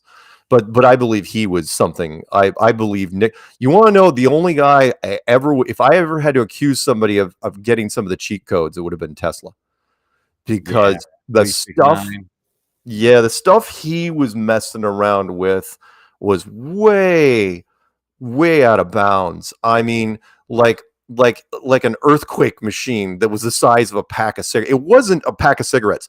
It wasn't what he could do. It was what he was doing it with, right? And like an early ray gun that he showed off to guys at the White House, where he like blew away a sheep. It's like, we can't let that out. It's like you can't. So just do your electricity stuff. And then again, when he did. I still love the story, and again, if I have to go back and watch it, I'd love to. The story, it's pretty good. Which was, you know, he was a big believer in the wireless transmission of electricity. Yeah. It's like, we don't need outlets. Let's just set up wireless things, and it'd be kind of cool. But when they were going to shut him down, you know, that big tower in Colorado, which he was experimenting at, the rumor is that just for the hell of it, he overloaded. And fire, you know, used it as a makeshift weapon, and he was the guy that created the Tunguska blast over in Russia, which would be kind of cool. I mean, just sent it off into the distance, and it's like, well, wherever it lands, and you know, who knows where he was actually aiming, but yeah, that if anyone died with a lot of secrets, it was freaking that guy. He was a cool dude. And now we're stuck with the fake Elon test. You had to bring him up, didn't you? I mean, hey, man, I had to get on that conversation y'all started last night, man. I got really want to see that fight. I have never. I mean, granted, there's been some puppets over the years, some media puppets and government puppets. I have never seen I mean, I think I'm more aggravated because, again, the line from Armageddon, the Bruce Willis line, when he's yelling at NASA. It's like, this is the best you could come up with? This is it? Elon? You're Really? You're NASA, for God's sakes. Yeah. Elon's the guy. And I have never seen anyone so forcibly shoehorned into a larger than life thing to where there's nothing. I mean, my uncle, we had a family reunion here a couple weeks ago, and my uncle thinks the man basically walks on water. And my uncle, granted, he's not bright. But I had to, I saw the look on his face. I go, he didn't start Tesla, right? And he looked at me like he didn't know. He absolutely did not know this. It's like, yep, that's what he does. He takes credit for stuff after the fact. He buys it, or with our government's help, he buys stuff. And I mean, thank God they completely removed him. For a while, people thought he started PayPal. It's like, oh no, we can't have him start everything, right? Yeah, exactly. Yeah. And now, and I joked with Karen from time to time. I said, you watch. If nothing happens and we don't blow ourselves up in the next few years, you watch. In a few years, there will be kids. You'll ask kids on the street, hey, who started Twitter? Guarantee his name will just keep coming up again. Oh yeah, Elon started Twitter. It's like, no, Twitter had been around for a long time and he just bought it. But again, we're all about the current stuff. The movie, The Founder, about the Ray Kroc story. I just watched that yesterday, finally, for the first time. That was brilliant movie. He gets away. He gets away with everything. He got away with everything. And he even took credit for, the whole reason. Sorry, I don't want to digress too much, but I got to get this point out there. The whole reason, you guys, that McDonald's even exists in the form that it does today was because of straight up blackmail. Meaning, what the problem was is that nobody was really franchising anything back then, and he couldn't do quality control, right? A McDonald's in Baltimore versus a McDonald's in New Orleans versus one in California. Yeah. He couldn't keep the standards. And all of a sudden, his attorney just throws out this idea, which just changed everything forever. It's like, no, all you do is you buy the land, you lease them the building, and then you hold it over their heads like blackmail. They will do whatever you say, and they will do exactly. They will make the food exactly the same, exactly how you want it to. And in the process, you will be gaining real estate every time. And it's like, yeah, McDonald's is the biggest holder of commercial real estate in the world because of that. They hold huge amounts of assets, mostly in property, and it was brilliant. But the point is that by the end, the Ray Kroc took all the credit. It's like, no, it was the McDonald's brothers, hence the name. Yeah. And again, he was so. I get it. Capitalism and competition. There are certain people that they don't. There are certain coaches that they don't want to win. They want a complete blowout. They want to shut out. And what I thought was mean was he didn't want any evidence of the McDonald's around. And because in their contract they said, okay, we want to keep our original restaurant. That's all we want. Humble. Right? It's like, he paid us millions of dollars. You can turn McDonald's into a behemoth. We want one restaurant. You know what he did? He put one of his right across the street and he ran him out of business.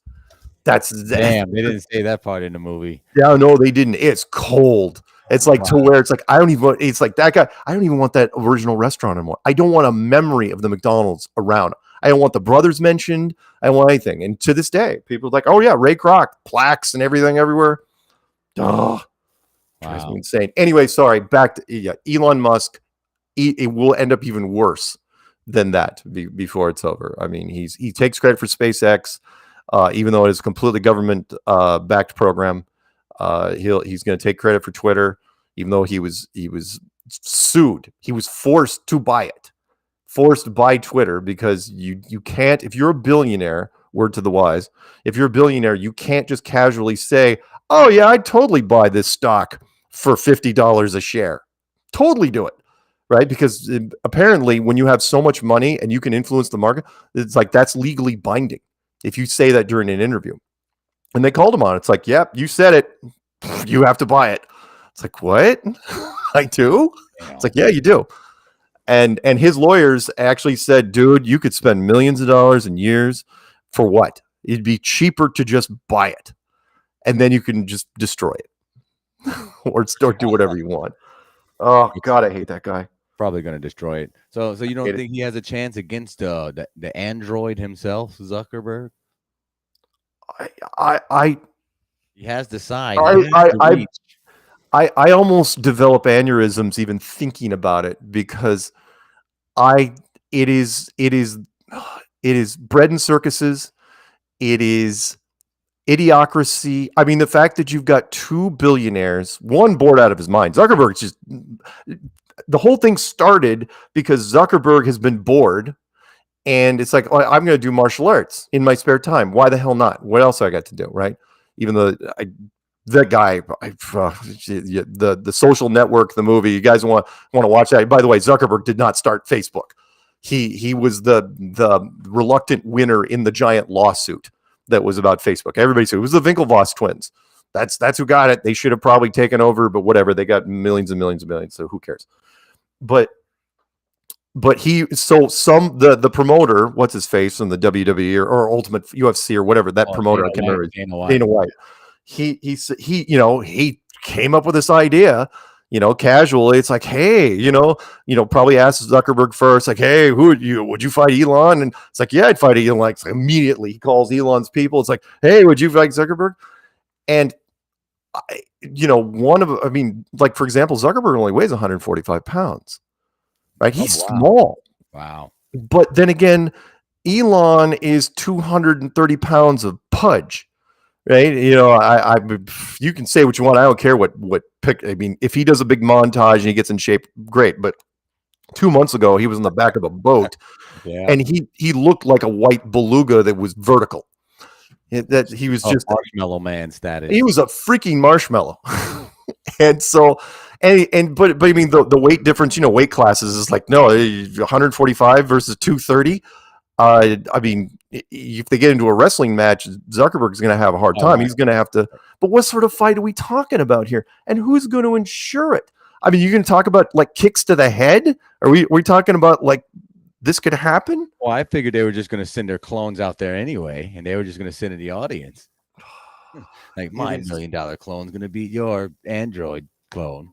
And even though I am not a big believer in the hype machine, when Dana White said, he said, oh, this will be the greatest boxing match of all time. And you think to yourself, that is a ridiculous statement, right? We've heard this before. However, nowadays, considering how everything's wired in, this could be the most watched, viewed, money generating, I don't even want to call it an athletic event, semi-fight. It's just two nerds fighting. I mean, we're not talking about the pinnacle of any sort of sport. Athletic, yeah. Exactly. No. I mean, I haven't seen Elon do anything athletic ever. So I don't know. I don't know what you're hoping for. It's a celebrity death match, live. Whatever. It's just, but again, it will. Let's put it this way: given what the Paul brothers have done in the last 2 years with this, the fact that Logan is now a full-fledged member of the WWE, and Jake, well, at one point was ruining boxing because he was paying people hundreds of thousands of dollars to lose. And then finally one of them won, but that was just to screw up the odds. But it's like, get retired athletes, pay them whatever it is, $500,000 up front, and then a huge percentage of the gate, and then have them lose, and then you make money on the side bets or whatever you're doing, and it's just that was Mayweather that he lost that one. He don't have enough money to pay Floyd Mayweather to take a fight. No. So anyway, to that point, and again, there were people every freaking time, going for the pay-per-view for those. And it's like, all right, well, if they're willing to pay to watch fake boxing, they'll probably watch to pay, a nerd grudge match.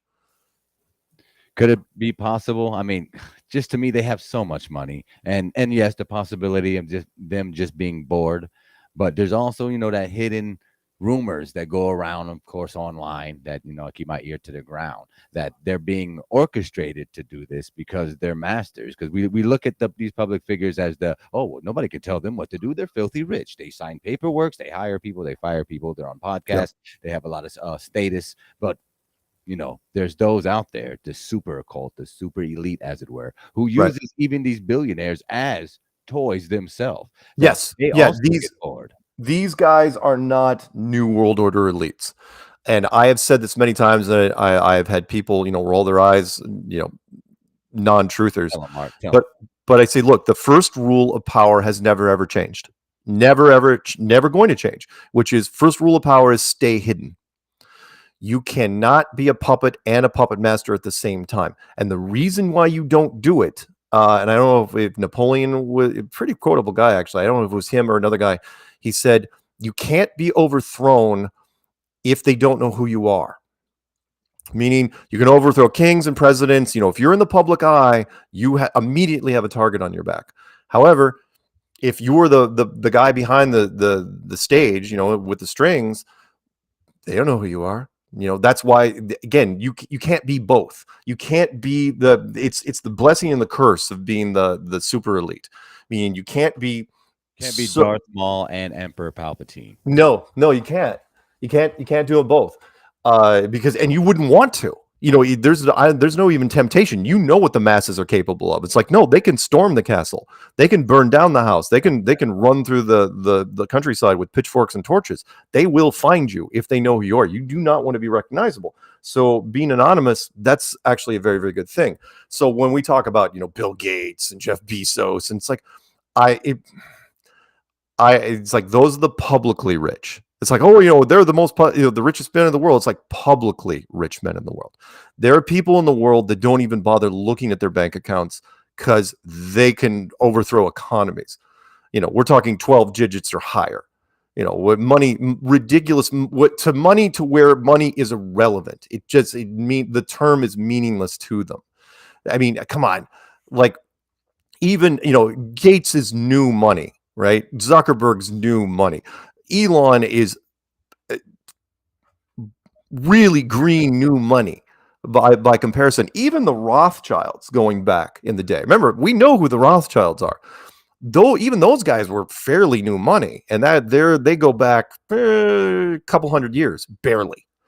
Before they became huge. What about the Windsors, like the Queen of England's family? Well, again, royalty, but the public royalty. So the British royal family, do they have influence? Yes. Do they get to sit in on meetings? Sure. Do I think they're the top of the heap? Nah. Now again, they know they're public. They're in the public eye. I mean, not to go down a different road, but when people talk about Diana, for example, right? And people say, why was she taken out? Right? Not a big secret. That she was. But for me, I said, well, simple reason. The simple reason is she was a black eye on the monarchy. The longer she stayed out there, the worse it got because people loved her. For whatever reason, she was like the Marilyn Monroe of freaking royalty. Everybody just loved her wherever she went. And eventually, I have my own little theory behind this. Eventually, you remember what was going to come up, which was going to be her son's weddings. And remember, for when it comes to the royalty, everything has to be perfect all the time, right? You don't want Diana at the very minimum. You don't want her showing up at the wedding. Why? Because all the cameras will be on her constantly. It's like, oh, he's here. There's her ex-husband. There's, the new wife and all this. And it's like, no, it's, and so you take care of it early. You don't want to wait. You definitely don't want to wait till like that year. It's like, oh, then she dies in a tunnel. No. You take care of that early. So sorry. That makes sense. I didn't think about it. I heard how awesome she was because during my mom's generation, apparently she was a big deal. She was like a princess of the people. She went out and did things and was very active. But yeah, that makes sense too. She don't want to be seen a certain way. Yeah, once she broke away, she came into herself. I mean, yes, she was a big wallflower when she first got married, but in time, she realized when the public latched onto her, it's like, oh no, I'm the stuff. I'm all that in a bag of chips. and she knew it, and she was using that to her advantage. And Prince Charles, right? Charles, he couldn't even begin to compare. They do public functions. They don't want to talk to him. They don't want to talk to anyone. They want to talk to her. She had that it thing. That on camera thing that people loved, and they hated that. And they thought it would kind of go away after the divorce, and it did not.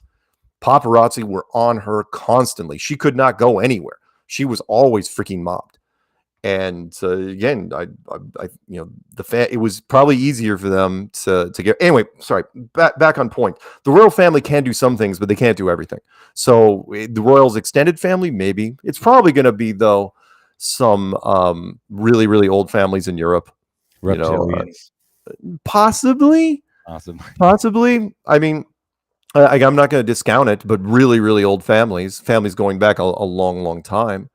Would this not make sense to you, though? I mean, reptilians aside, but certain humans having certain information of certain maybe locations of fountain of youth or something like that, where they do seem to have, or at least act like they have, these longevity lives, where they set things in motion, where they wouldn't see the results until decades later. Possibly. I've always been skeptical of the fountain of youth thing, though, because the only way you could pull that off, again, I got a lot of time on my hands to think. The only way you could pull that off is if you could change your appearance, and we've seen that talked about in different movies. The movie Highlander, going all the way. Highlander, a guy, an immortal, trying to live through time, and he'd have to die every so often and move cities, but he looked always the same. They'd be hard pressed to do it now. If you were trying to go for some sort of immortality, you'd have to alter your looks to do it, because paintings would give you away, sketches would give you away. You could always say that was your great grandfather. They did that in a new Marvel movie, The Eternals. Well, there you go. You could, you might be able to pull it off, but if you were going to do it again, you'd have to stay hidden. You couldn't be in the public eye. So like you'll never see. It's like Aleister Crowley would have loved to have stayed immortal. Aleister Crowley, who I'm pretty sure is Karen B's paternal grandfather. You heard it here first. Pretty sure. Well, I mean, look at the tattoos. I mean, it's pretty damn close. So, no, probably not. I'm not saying she was related to Ozzy Osbourne either. No. So, but he died, right? He if anyone wanted to live forever and tried every freaking ritual he could come up with, it would have been Aleister Crowley. Now, again, I'm not going to say that there isn't some European family out there that's figured that out. But if you were going to do that, you're not leaving the castle very often, because or if you are, you're not going to go to the same shoe repair place, right? Everyone, you're not going to walk around town because an old guy is going to be like, "I saw you 50 years ago, and you look the same." And then it turns into a sci-fi movie. So is it possible? Sure. I'm not gonna discount it. But as far as the public eye, people know, because you can't. Again, you can't have both. Movie stars cannot stay that way forever. Politicians can't stay that way forever. Well, that's and why so they on. make adrenochrome. But yeah, forever though. Still though. Yeah, okay. Do I think? I almost think that adrenochrome. Do I think adrenochrome, the concept, is real? Sure. You bet. Well, it sounds feasible, right? The blood chemistry, right? Get somebody jacked up. I mean, come on. We talked about, hell, every 10th vampire movie goes into that. It's like their blood tastes so much better, when they're scared, but they don't sound like. No, that was perfect. That was perfect. No. People say I sound like Russian Dracula when I try to do that. I mean, blah blah blah. But does it have any? I mean, what are you getting out of it? Because if you think you're getting life extension out of it, I haven't seen it yet. You know what I mean? I've watched a lot of celebs over the years, and this adrenochrome would not be a new concept. Right, this is something that's probably going back a while. Now, do you get really? Could it be a a pineal gland type thing where when you hit it, it's like the ultimate drug, and you get to see things that other people couldn't see. Possibly. But I think for a lot of people, I think if any celeb or power person that buys into it, I think their expectations are, I think it's hyped up too much. It's kind of like a snake oil type thing. Not literal snake oil. I mean, like it's kind of like it's like a con for the super rich, meaning what they're told they're going to get out of it. Kind of like the placebo effect. It's like, oh yeah, you'll be rejuvenated and you'll live longer. You do this, and they take it, but maybe there's also the side effect, like you see in some movies. Where it's like, well, unless you take it every so often, you'll blue moon and stuff. Yeah, if the ritual isn't done exactly right, you'll fall back into whatever. I know that people say, oh no, Celine, she was into it, and Paul Rudd. I mean, how do you explain Paul Rudd? Okay. Law of average. I'm a big fan of law of averages. You are going to run into people. There are people that are photogenic, and then there's people like me. There are people that age really, really well, and most people don't. I mean, come on. The Dick Clark syndrome, right? But think, right? Dick Clark looked young for a long time, but he also made sure his hair was absolutely black, and he kept a good skin regimen. And it's like, and he kept his, his weight never fluctuated at all. You could say the same thing about modern day. You want to talk about Tom Cruise? Tom Cruise held on to that look for as long as humanly possible, and only now is it starting to fray.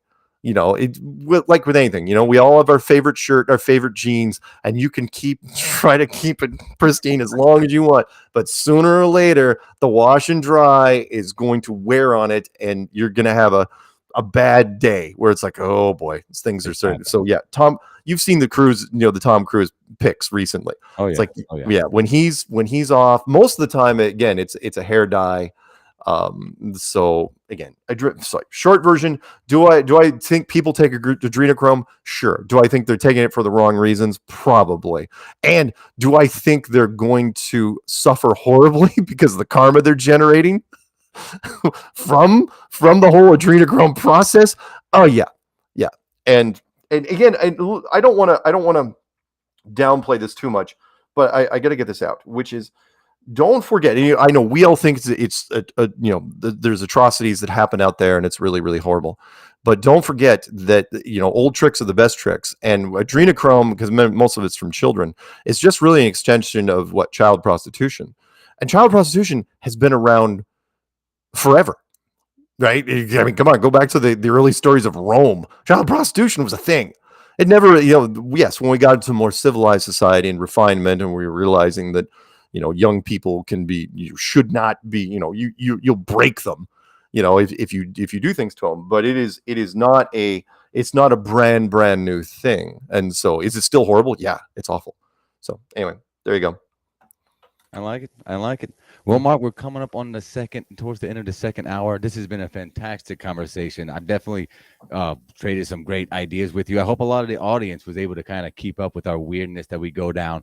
We not everybody likes going down this whole rabbit trail all the time, but some of us do. Some of us like to entertain these possibilities, and I thought there was nobody better than you to share this idea with. Thank you. Appreciate it. Is there anything else you need from me? Let's just ask people in the comments section why we got you here for these last 5-10 minutes or so. Anybody in the comments have any questions that maybe I didn't ask? Maybe something you want to know from Mark personally why he's here. Thanks, Karen. I just seen a super chat. I love you. Thank you. Appreciate you and everybody else, all my awesome supporters out there. This has only been like my second week doing this, and it's been pretty awesome just getting to know everybody that's much better. Been able to reach out to you and do something with you now finally after all this time. Yeah. Again, it was great seeing you at Flytoberfest. I would imagine you will be attending the big Vegas blowout. Yeah, it is going to be awesome. And by the way, I'm going to start doing anyone that's thinking of going, I'm going to start doing public service announcements for the Vegas thing. I've got to remind people that Vegas is different from any other venue that we've done, in that beforehand, remember, I'm the opening act. I got to mention this, right? So I'm going to be opening the show, and beforehand, the people would, the bars would close at 2, and people would roll in, and we start the program just before lunch, right? Well, in Vegas, the bars don't close. So I ask people to be responsible. So like set something. In fact, I'm thinking about, if David Weiss is listening, I'm thinking of having like him do like a broadcast on his apps, like 1:00 a.m. It's like, start thinking about going home. Go to your room. Yes. Don't have another 8 beers. Because I can see people at 4 in the morning. It's like, what time is it? Isn't Where are my Mark on? pants? The hell? Yeah, it's Mark coming down the elevator. Yeah, it would be. So I'm dang. Please, I hate the ads that say drink responsibly. Freaking drink responsibly this time, because Vegas is just a giant city of temptation. That's all it is. So please be careful. Yes, that's right. And that comes from both of us. Please take care of yourself. We want the best for everybody. We want to have a good time, and we want everybody to make it there Yeah, safe. but I also want people somewhat sober when they show up at my thing. I do not want somebody walking up to the microphone during my Q&A. It's like, hey, Laura, this place is great. Where am I? You're doing a show? Are we on TV right now? Hey, no, you shut up. You don't know me. It's like it'd be bad. It's gonna be bad. I'm hoping I drill it into people. And like Alex Lowry, he does not help. It's like, dude, you can't stop people. It's like we might just go back to like our room and just keep partying. It's like, I know, he said he's going to be in a jacuzzi anyway. I heard. Yeah. It's like, dude, just stay there. Don't even come out for my thing. I'm gonna come hang out with you, Larry. Though I'm gonna come hang out with you, jacuzzi, man. It's gonna be fun. I ain't taking my pants off though. Don't ask. Hey, thanks again, Mark. Thanks again, chat. Shout out to Rockfin and YouTube and Twitch, because that's where we're streaming on right now. And we'll be back with round 2 probably tomorrow. Well, I'll be back with round 2 tomorrow. Mark's got other things to do. I can't have him here all the day, or else I would. Cool. Yeah, send me the link to this or the audio so I can throw it on my thing. 100%, brother. 100%. I'll do it right after the show. Thank you so much. Thank you. It has been another glorious Wednesday, hump day. This has been my favorite hump day all year. I got to hang out with some awesome people. All my favorite people are in the chats again. Much love and woo energy out to you all. And until we do it again tomorrow, I think tomorrow will probably be a good time to do it again, because I'm feeling good and I'm feeling everything. I got to get my tickets this week for Temple. I got to get my tickets this week, because I am going. Regardless when I get it, I'm going. And yeah, as Mark would say, hot sex, everyone. I almost forgot that. Hot sex and hot coffee and hot tea. True Earth Entertainment, that is the new brand. As you see, FMX is still here. I'm still a thing. I'm still doing the FMX radio, obviously. It's just all going to be under the umbrella of True Earth Entertainment. So that way I can put up all my conspiracy edits. I can do musical stuff. I can do my clothing line. I can do podcasts like this and do stuff with Austin and Melodome, and everything will kind of be under this new umbrella of True Earth Entertainment. That's the thing. That's where I'm going with it. So thanks, everybody. Much love, and I can't wait to see y'all again. Have a blessed night, and be careful. Don't drink too much, like Mark said, even before the event. Take care of yourself. Please take care of yourself for me, and I will take care of myself for you. My favorite motto lately. I'd like to end on that. Space Banana out. See you, King Shin. See you, Mr. Lev, Stephanie, Pamela, Tapered Bodies. I forgot to shout. Almost forgot to shout all my people out. I'm so sorry. But yeah, Pamela, Dr. La. Saw Miss Karen in here. Love you, sister. Miss Shelly, my other sister. Love y'all. But I'm out. John, JJ, the gift giver. Can't forget my man. But we're gifting them people, man. Holding down the Melodome After Hours here with Flatman X and the True Earth Entertainment. That's right. Simulation theory. That was fun, right? That was fun. We go deep. We go hard. We have fun. We don't take life too seriously, because why? It's not like we're making out of here alive. But I'll see y'all tomorrow. I got to go do some edits and make some dinner stuff, Fun love.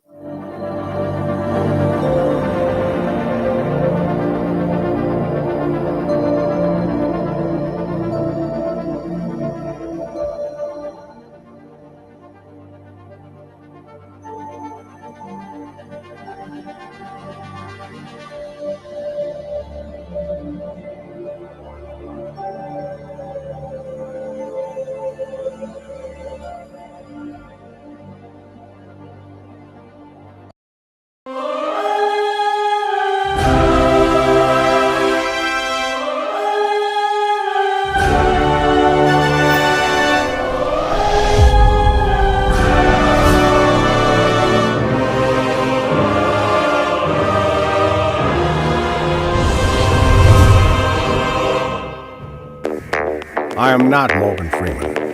What you see is not real. Well, at least in contemporary terms, it is not. What if I were to tell you that I'm not even a human being? Would you believe me?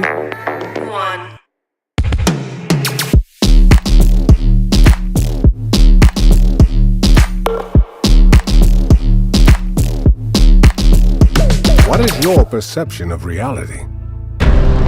Minus 10, 9, 8, 7, 6, 5. We have to go from ready to start. 2, 1, 0. Booster ignition and liftoff of Shuttle Endeavour with NASA's final space station crew compartment that brings a bay window view to our celestial backyard.